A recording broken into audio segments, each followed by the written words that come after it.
Et c'est reparti. Coucou à tous, bande de foufous. Bon, aujourd'hui, on fait un petit point sur la situation relativement bordélique qu'AMD nous a fait dernièrement avec la compatibilité des prochains processeurs Zen 3, que la série 4000, hein, faut suivre. Hein.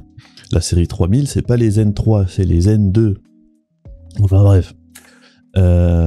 Donc les Zen 3 sur les cartes mères avec les anciens chipsets, donc de la série 470 et 450. Parce qu'actuellement, les derniers chipsets qui ont été vendus avec la série 3000 de processeurs, c'est les chipsets 570 et les B550 qui débarquent incessamment sous peu. Donc il y a un petit récap à faire parce que ça a été un peu le bordel dernièrement. Et je pense que si ça vous intéresse, ça peut être sympa d'en savoir un peu plus sur ce qui se passe. Je vais essayer de faire ça un peu vite parce que à la base je voulais faire ça en 5-10 minutes, mais en tapant mon texte, je me suis rendu compte que ça prenait beaucoup de temps. Enfin bref, allons-y.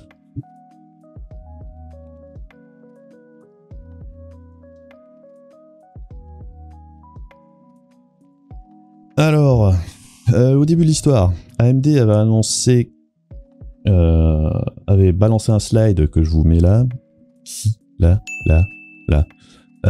que seules les cartes mères avec chipset X570 et B550, donc les derniers chipsets, seraient compatibles avec la génération de processeurs à venir, les Zen 3, qui seront la série 4000 pour les PC de bureau.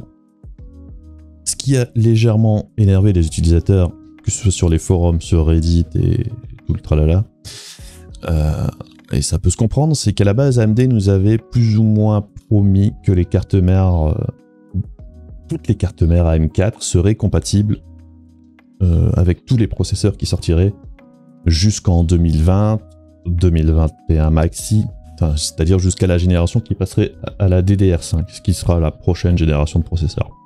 En continuant petit à petit, on a bien vu que ça devenait de plus en plus compliqué pour des raisons plus ou moins valables, et qu'AMD a mis en avant le fait que sur les cartes mères avec les anciens chipsets, les BIOS avaient une capacité mémoire trop réduite. Bon, alors pour pas faire trop compliqué, chaque processeur prend une certaine place dans la mémoire du BIOS, et au plus on rajoute de processeurs, au moins il y a de place. Et les premières cartes mères, donc de série 370 et 350, c'était des BIOS de 16 mégas. Ça a été augmenté petit à petit, mais on a aussi des cartes mères en 470 et 450 qui ont des BIOS à 16 mégas. Et donc, petit à petit, on est passé à des bus de 32 et compagnie. Mais c'est une raison qui est valable, parce que ça pose problème sur la compatibilité et la rétro-compatibilité en général sur les anciennes cartes mères. Qu'il n'y a pas avec les nouvelles, hein, vu que tout est prévu et intégré de base. C'est déjà ce qui s'est passé avec la sortie des séries 3000 sur les anciens chipsets en X370 et X350 qui ont déjà posé problème. C'est ce qui a fait que beaucoup de ces cartes-là n'ont pas eu forcément de support des nouveaux processeurs ou des BIOS bêta qui n'ont pas vraiment été mis à jour depuis, ou très peu, mais qui ont parfois mis du temps à arriver parce que c'est en fait, c'est les fabricants de cartes mères qui doivent gérer ça. Et c'est pas AMD lui-même, même s'ils fournissent les outils. Donc c'est pas forcément étonnant que la même chose arrive ce coup-ci. Tout en sachant qu'à chaque fois, quand on rajoute une gamme, il y a de plus en plus de processeurs parce qu'il n'y a pas... Enfin, au final, il y a énormément de processeurs différents et chaque processeur doit avoir sa place en mémoire. Donc au fur et à mesure, on est de plus en plus limité en espace. Comme ce qui s'est passé avec la série 3000, ce qui risque d'arriver là pour les anciennes cartes mères, c'est que les fabricants vont sûrement enlever le support des anciens processeurs et les moins populaires. Donc, principalement les APU, les Athlon et les trucs du genre. Mais bon, du coup AMD avait décidé que le support hors sur les derniers chipsets pour les prochains processeurs ce serait terminé. Alors que concrètement, rien n'empêche les cartes mères 450, 470, 350 et 370 de faire tourner les prochains procos. Alors il y a évidemment cette histoire de BIOS et de place mémoire.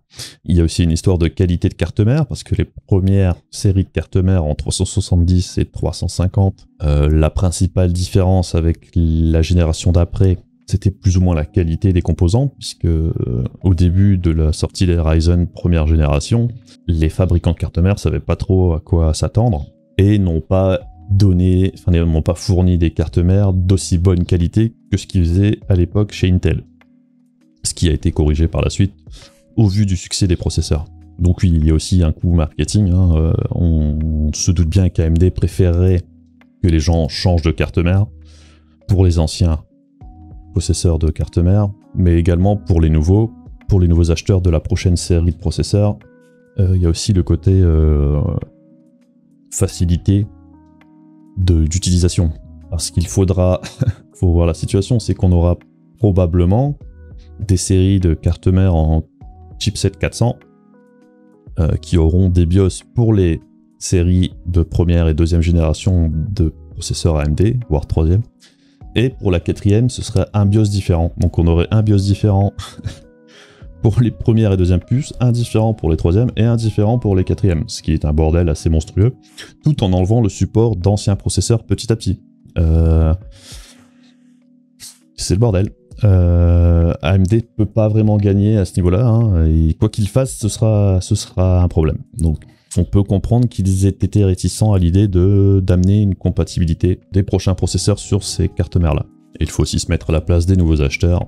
C'est beaucoup plus simple d'avoir une carte mère en 570 et de savoir, ou 550 et de savoir que c'est compatible directement, plutôt que d'avoir quelqu'un qui leur dit bah achète une carte mère en chipset 400, flash ton BIOS, c'est moins cher et ça marchera aussi.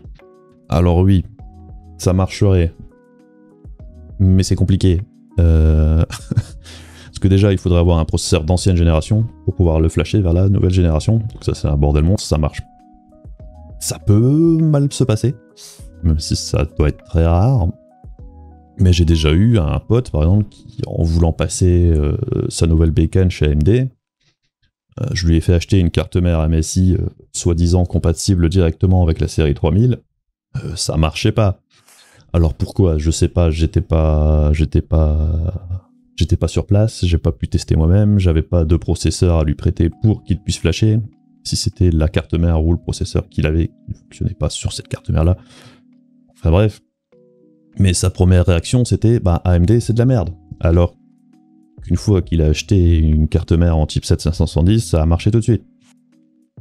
Donc déjà là, pour l'image de marque, c'est pas forcément terrible pour les gens qui ne s'y connaissent pas tant que ça. Et je pense qu'AMD veut essayer d'éviter d'avoir des clients mécontents quand ils upgradent leur bécane ou quand ils en achètent une nouvelle.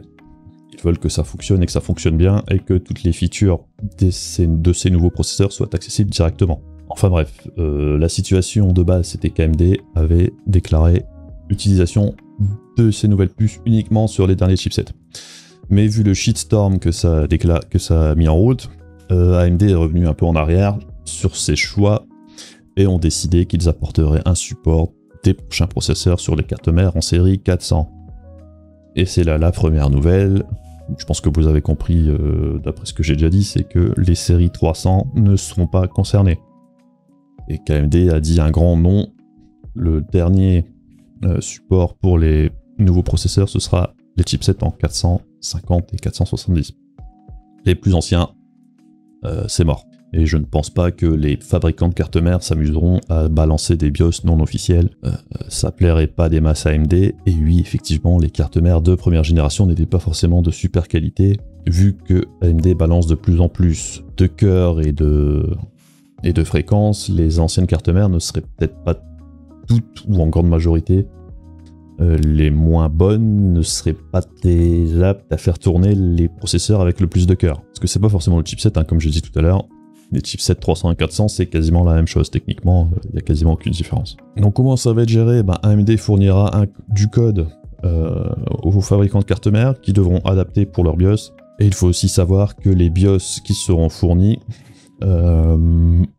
seront un update. Enfin, quand vous faites la mise à jour, on ne pourra plus revenir en arrière. Pourquoi on ne peut pas revenir en arrière après un flashage avec ces BIOS là? C'est parce qu'apparemment ce serait un flashage plus compliqué que ceux qu'on a généralement, avec un flash plus en profondeur qui enlèverait des features, et si on essaye de flasher un ancien BIOS après avoir flashé ça, ça peut briquer la carte mère tout simplement. Donc AMD précise bien que du coup il y aura bien des mises en garde et des des avertissements comme quoi c'est un acte irréversible et que si vous flashez vers la série 4000, vers Zen 3, vous ne pourrez pas revenir en arrière et ça peut flinguer le support de votre processeur actuel qui ne fonctionnerait peut-être plus après un flash.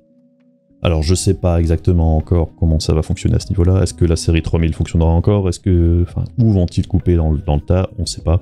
Est-ce que du coup une carte mère qui est flashée ne supporte plus que les processeurs de nouvelle génération ou encore ceux de celle d'avant, mais pas tous? Je pense que ce sera l'appréciation du fabricant de carte mère et on verra bien ce que ça donnera à ce moment-là. Alors ensuite, pour ce qui est de la garantie, ce serait pris en compte si le BIOS est briqué par les fabricants, je pense. À ce niveau-là, ils sont pas trop chiants. Si votre BIOS ne fonctionne plus, généralement, ils essayent même pas, ils vous en renvoient une nouvelle. Par contre, il faut que votre carte soit encore en garantie, ce qui est pas forcément le cas si vous avez acheté votre carte mère en X470 dès leur sortie. Ce qui est un peu mon cas d'ailleurs. C'est possible que au moment où vous fassiez votre mise à jour, la carte mère ne soit plus sous garantie. Et là, du coup, s'il y a un problème, c'est pour votre gueule. Donc AMD ne fournira pas non plus de bootkit comme il l'avait fait lors de la série des Ryzen 3000. Pour rappel, un bootkit, c'était AMD qui vous envoyait un processeur à domicile pour que vous puissiez flasher votre carte mère et après, vous deviez renvoyer le processeur à AMD. Alors pourquoi ils le font pas ce coup-ci? Parce que déjà ça coûte cher et qu'il y a eu beaucoup de gens qui n'ont pas envoyé leur processeur de prêt. Ce qui est un peu moche, hein, cela dit. Mais bon, hein, je peux comprendre que ça entende certains d'avoir un processeur gratos et de le revendre sur eBay ou je ne sais où, une fois le flashage fait. Donc du coup, pour pouvoir flasher une carte mère, il faudra avoir un processeur d'ancienne génération et un processeur de nouvelle génération sous la main pour pouvoir faire le flash. Alors du coup, c'est au bon vouloir des fabricants de cartes mères de vous fournir un BIOS ou pas. Je pense que tous les fabricants le feront parce que pour l'image de marque, c'est dans leur intérêt. Mais qu'est-ce que ça donnera au niveau du suivi au fur et à mesure des updates, que ce soit au niveau des updates de performance ou de sécurité? Déjà actuellement, les mises à jour de BIOS, c'est pas toujours ce qu'il y a de plus rapide, mais sur les anciennes cartes mères, ce sera clairement pas la priorité. Donc je pense qu'on aura des updates, sûrement, pour une bonne partie des cartes mères haut de gamme. Je pense qu'au fur et à mesure, il y en aura de moins en moins. Je pense qu'il y en aura qui auront juste l'update de base qui fonctionne avec les nouveaux processeurs, et puis après plus rien. Ça risque d'arriver. Donc ça dépend des marques, hein. On sait par exemple qu'MSI est plutôt agressif sur ces updates parce qu'ils ont promis une compatibilité totale, c'est dans leur doc de com et sur leur site, hein. S'ils reviennent en arrière là-dessus, ils pourraient avoir des procès. Les autres fabricants ne sont pas aussi mis en avant à ce niveau-là, donc c'est à voir. Par exemple, on sait qu'Asus traîne un peu plus les pieds pour faire des updates parce qu'ils en ont un peu rien à foutre. Même s'il y aura sûrement l'update de base, hein. Moi j'ai une Asus, donc je me dis bon, pas de bol. J'ai pas à me plaindre de ma carte, hein, elle fonctionne très bien. Mais c'est vrai qu'au niveau des updates de BIOS, c'est pas toujours ce qu'il y a de plus régulier. Donc évidemment, encore une fois, les nouveautés des prochains processeurs qu'on ne connaît pas encore, hein, ne seront peut-être pas toutes supportées sur les anciennes cartes mères. Alors quand je dis pas supportées, c'est pas que c'est désactivé, c'est que c'est pas disponible. Par exemple, déjà sur la série 3000, sur une carte mère en 470, on n'a pas le PC Express de génération 4. Là, ce sera encore une fois le cas, évidemment. Et aussi, on ne sait pas, hein, il pourrait y avoir une nouvelle fonction d'overclock automatique comme le PBO sur les processeurs actuels qui serait pas compatible avec les anciennes et qui du coup ne serait pas disponible. C'est pas pour autant que c'est désactivé. Donc c'est aussi à prendre en compte, c'est que tout ne sera pas forcément au même niveau que sur les cartes mères de dernière génération. Enfin, j'espère que ça vous a un petit peu éclairé. Donc c'est bel et bien le dernier upgrade possible pour le socket AM4 au niveau des processeurs, hein. Les prochains, donc les Zen 4 seront en DDR5 probablement, donc ce qui donne l'arrêt de la M4 obligatoirement. Alors est-ce qu'il y aura une jonction avec des processeurs compatibles DDR4 et DDR5 qui ferait que le chipset 470, 550 et 510 seraient compatibles? On ne sait pas, pour le moment aucune idée, hein. Mais du coup, si vous avez un chipset 470 et 450, vous aurez un dernier upgrade de disponible. C'est toujours ça.